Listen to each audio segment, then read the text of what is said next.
매입하십시오. 이런 곳은 어떻게든 재개발됩니다. 두 번째 투자자는 현금청산입니다. 정말 울고 싶은 분입니다. 안녕하세요. 여러분의 부동산 투자 얘기를 환하게 밝혀주는 정준환의 부동산 레시피입니다. 한 주간의 핫한 뉴스를 쉽고 빠르게 분석해드리는 이슈 레시피 코너인데요. 오늘은 말도 많고 탈도 많은 재개발 권리 산정일에 대해 얘기해 보려고 합니다. 재개발 지역에 투자하려고 하는 분들이나 현재 부동산을 가지고 있는 분들은 영상 꼭 끝까지 시청해주세요. 국토부와 서울시에서 권리 산정 기준일을 계속 발표했습니다. 사업의 주체가 다르기 때문에 권리 산정일 기준이 또한 다 제각각인데요. 최근 신속통합기획 1차 후보지를 발표하면서 권리산정 기준일이 더 복잡해졌습니다. 그래서 재개발 권리산정일을 먼저 정리해 보겠습니다. 재개발 사업 방식은 크게 세 가지인데요. 첫 번째는 도심 공공주택 복합사업입니다. 쉽게 표현하면 공공이 땅을 수용해서 개발하는 사업입니다. 두 번째는 공공재개발입니다. 한국토지주택공사 등 공공시행자가 참여하는 방식입니다. 셋째는 신속통합기획이죠. 서울시가 추진해서 개발 속도를 줄여주고 민간이 주도하는 재개발 방식이죠. 가뜩이나 헛갈리는 단어들인데 분양권이 주어지는 날짜인 권리산정 기준일도 다 다릅니다. 먼저 권리산정 기준일이 뭘까요? 아파트 입주권을 받을 수 있는지 아님 현금 청산으로 입주권을 받지 못하는지 기준이 되는 날입니다. 재개발은 도시 및 주거환경 정비법에 권리산정 기준일이 정해져 있는데요. 목적은 해당 지역이 재개발을 한다는 소문만으로 건축업자들이 신축을 지어서 지분 쪼개기를 하기 때문입니다. 그래서 원주민 등 선의의 피해자를 막기 위해서죠. 또한 신축이 지어지면 노후도도 충족되지 않아서 재개발을 하기 어려워지기도 하고요. 그래서 한 개의 필지가 여러 개의 필지로 분할한다던가 단독주택이나 다가구주택을 각각의 호수마다 소유주를 여러 명으로 만드는 다세대를 짓게 되면 현금 청산을 하게 됩니다. 즉 조합원 수를 늘리는 것 등 여러 형태를 통해서 사업이 악화되는 것을 방지하려는 목적으로 권리산정 기준일이 필요한 것이죠. 자, 그럼 각각의 재개발 권리산정 날짜를 정리해 보겠습니다. 도심 공공주택 복합사업은 21년 6월 29일을 기준으로 아파트를 받을 수 있는 우선 공급권이 부여됩니다. 공공재개발은 두 가지로 나눠지는데요. 1차 후보지로 발표된 곳은 20년 9월 21일을 기준으로 하고요.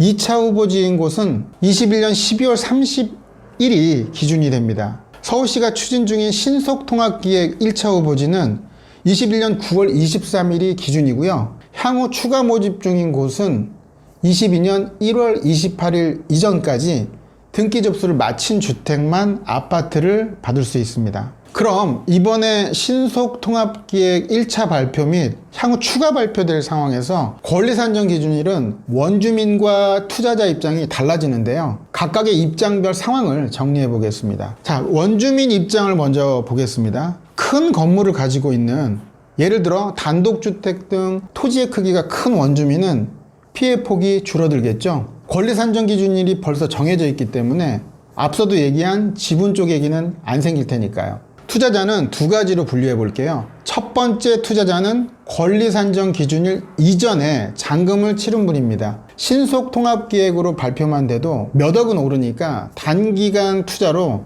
가장 수익률이 높은 수혜자죠. 두 번째 투자자는 권리산정 기준일 이후에 잔금을 치른 분입니다.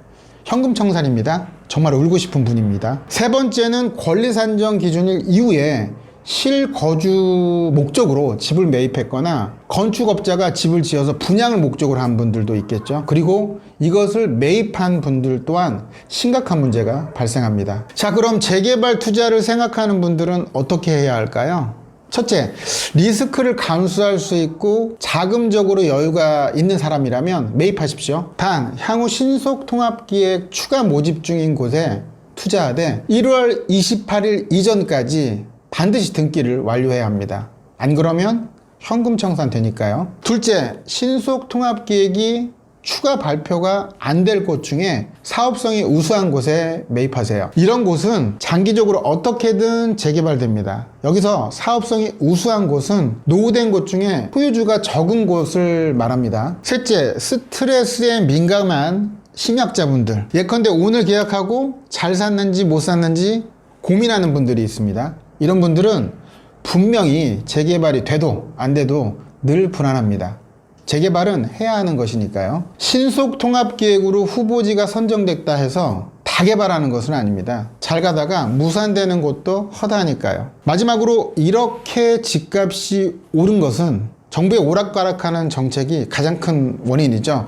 최근 피해를 본 사람들은 정부에 청원을 내기도 하고, 이와 반대로 어떤 사람은 편법을 이용해서 돈을 버는 사람도 있습니다. 앞으로라도 일괄되게 정책을 펼친다면 적어도 선의의 피해도 막고 투기 세력 또한 차단될 거라 생각됩니다. 새로운 정책이 나오면 일부 투기 세력이 돈을 벌 수도 있겠죠. 그건 막을 수 없습니다. 그러나 아파트가 너무 비싸서 저렴한 주택을 실거주로 매입하는 사람들은 적어도 피해를 줄일 수 있게 기준일을 단순화했으면 좋겠습니다. 이상 이슈 레시피 시간이었습니다. 영상 잘 보셨나요? 더 궁금한 점이나 피드백은 댓글로 남겨주시면 제가 하나하나 꼼꼼하게 읽고 답변 드리도록 하겠습니다. 혹시 댓글로 남기기 어려운 내용이거나 자세한 대화를 나누고 싶으시다면 카카오 플러스 채널 정준환의 부동산 레시피 친구 신청해 주시고요. 메시지를 보내주시면 답변 드리겠습니다. 앞으로도 부동산 기초, 최신 정책, 이슈 및 투자 전략을 받아보시려면 채널 구독 버튼 한번 눌러주시고요. 좋아요도 한번 눌러주시면 저희의 큰 힘이 됩니다. 정준환의 부동산 레시피 다음에 더 알찬 정보로 찾아뵙겠습니다. 오늘도 가슴 뛰는 삶 되세요.